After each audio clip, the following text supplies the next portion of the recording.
So when you say joy and Advent joy, what comes to your mind? What do you think of first, Daryl?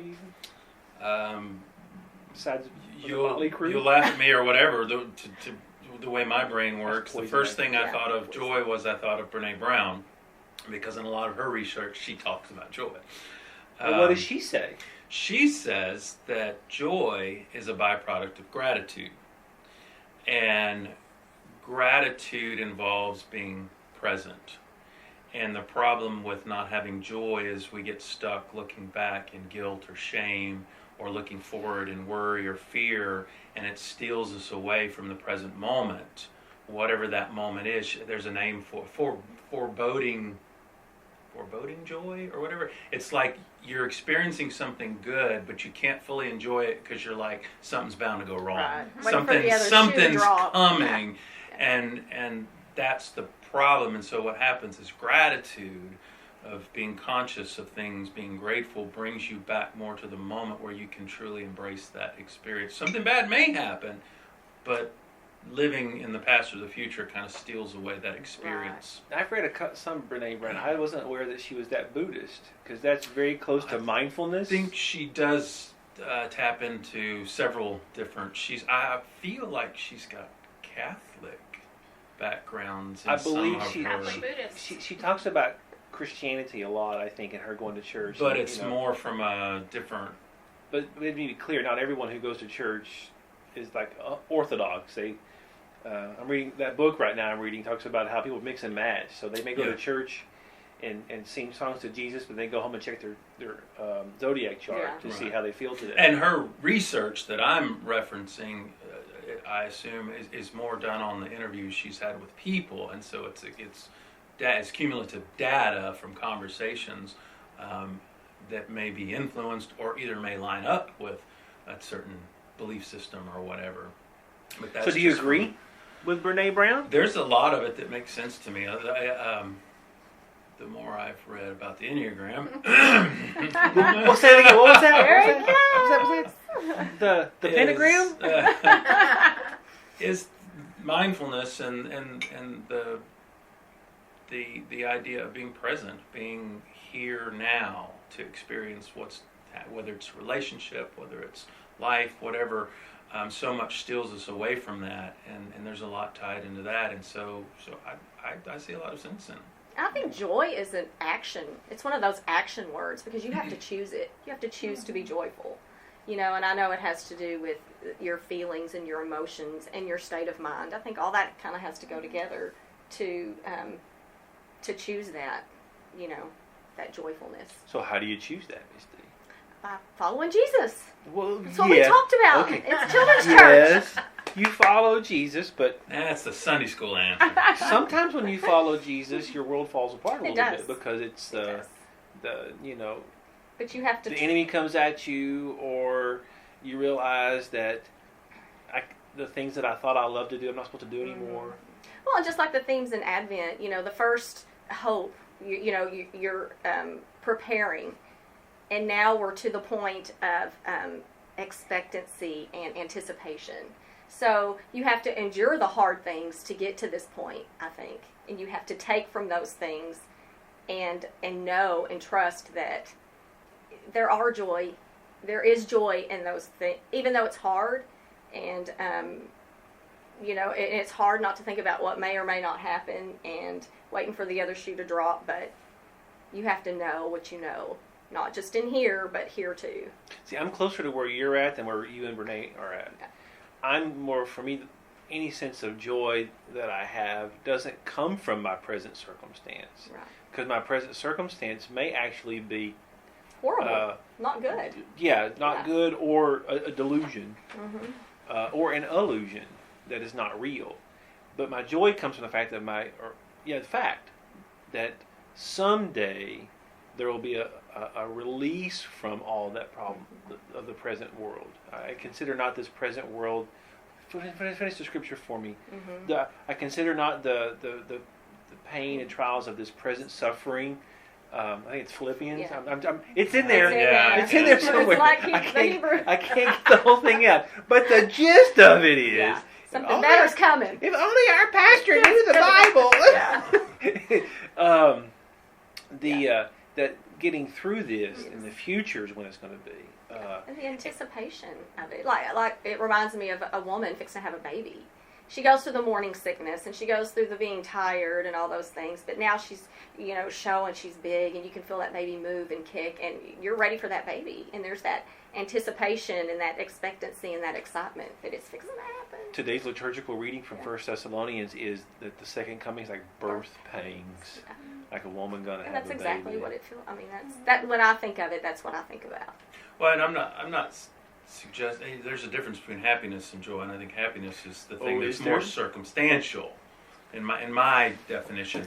And so I think what I was saying, referencing Brene Brown, is more about what takes away the opportunity for joy.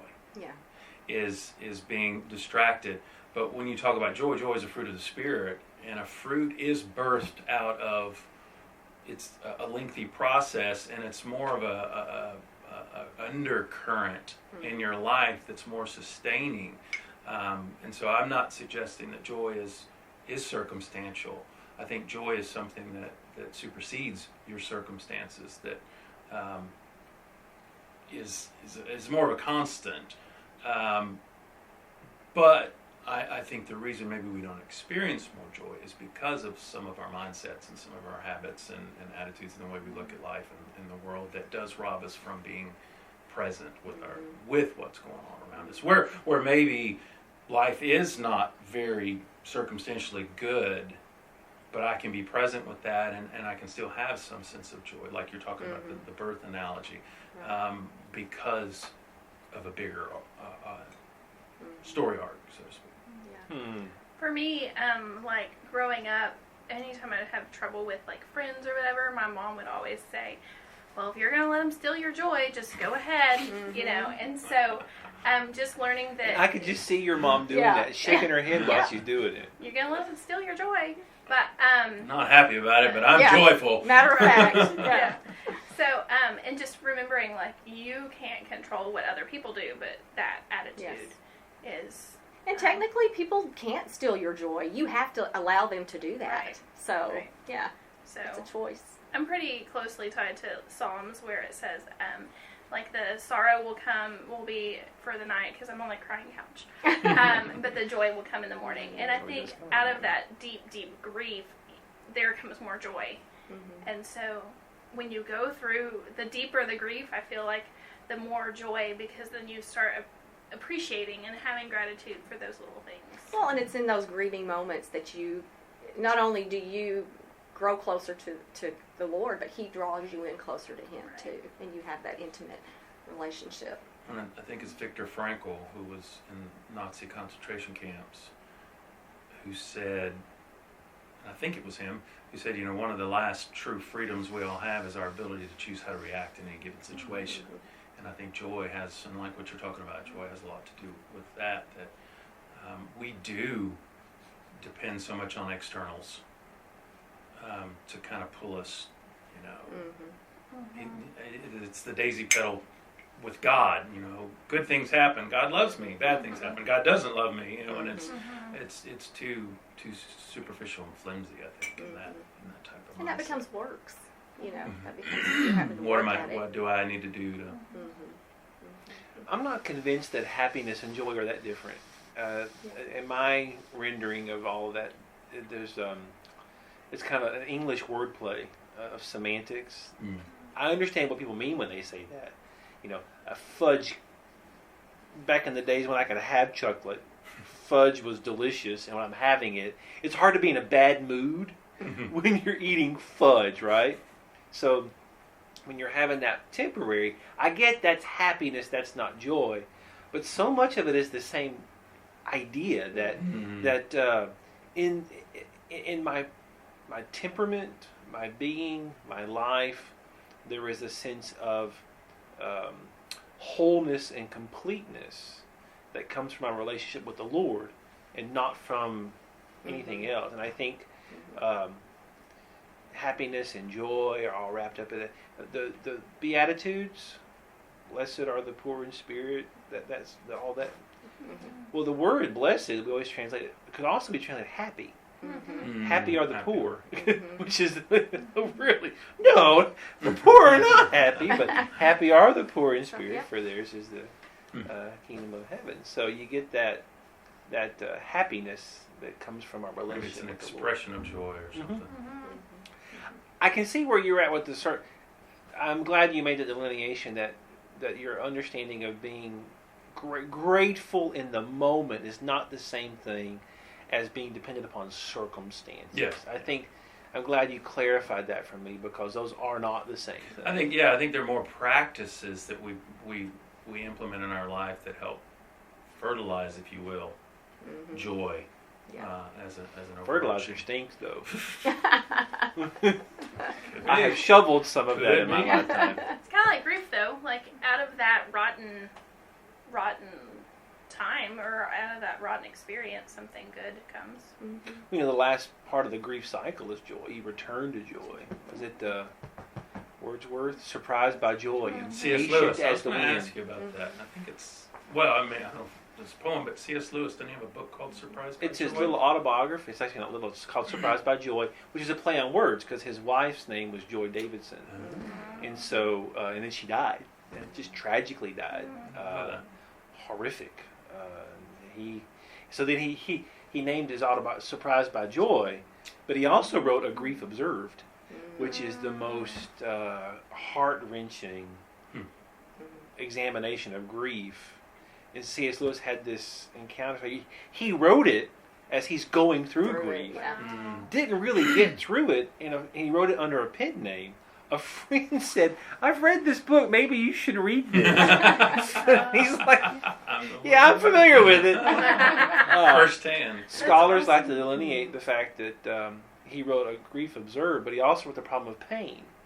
He wrote The Problem of Pain before he suffered grief. While he was younger, academic, the famous phrase that pain is God's megaphone, kind of. I was listening to someone the other day that was talking about people who are maybe either born with or in their younger years have some kind of handicap or disability that in many regards that actually can potentially give them a step up as far as spiritual things or whatever, because there's so much that you learn from grief and pain and struggle about God and life and faith, that if kind of life is easy going, you get a different perspective on things. And your comment about him, the two things, I've experienced that personally. I can look back in my life and think, things were pretty easy early on, and I had some probably pretty arrogant spiritual attitudes about things, and then you go through some hurtful things, and you're like, I think I was wrong. Yeah, like him writing the book early on and then writing it after his wife passed away, So I don't trust a lot of young pastors who are very overly confident about too many things. I was one of those, and I'm I was telling you, too. I totally was. I wish old man Jamie could go back in time and visit young man Jamie and say, "Look, cowboy, there's some stuff you need to. Calm Exactly. You really just chill out about something because you don't know near as much as you think you did." But at the same time, when you're younger, you get by on energy and strength. Energy, what's that? I can, my entire ministry, the first church I pastored, hinged almost entirely upon every Sunday after church we played football on the field, right? And that was like everything: the outreach, youth ministry, children's ministry, young adult, male, everything was. I could not do that now. Yeah. I just could not physically do that now. So now I have to have the wisdom. I don't have the strength. Thank goodness. I got old man strength. That's all I got. But joy, that I think we're called into a joyful relationship with the Lord, and so much of discipleship is teaching and leading and guiding people how to access. That's why I was like, it's not just a switch you can turn on, but you do have to learn how to access, because that great repository of peace and of joy and of meaning and strength is available to us all the time, wherever we're at, whatever we're going through, but we don't always access it. Absolutely. And there's a fitness phrase that I throw around sometimes that people get annoyed. Fitness? they get annoyed with, and it's just trust the process. because a lot of people go out too fast and try to do too much or diet or do all these things, or people hit a plateau or something and get frustrated and just want to give it up. And so no, it's the little things. It really is a process. And I think if you look at the fruit of the Spirit, I used to use this analogy with the youth. I get a tree and you take an apple or a banana or whatever. You don't attach it to the tree, but Christianity, so often we think, okay, I'm going to choose to have these fruits in my life and I'm going to put them on externally, as opposed to, no, they're like a plant. They're born out of really struggle, like a caterpillar to a butterfly. Out of this transformation is a painful process at times that you have to go through for the fruit to come Produce. out. Yeah.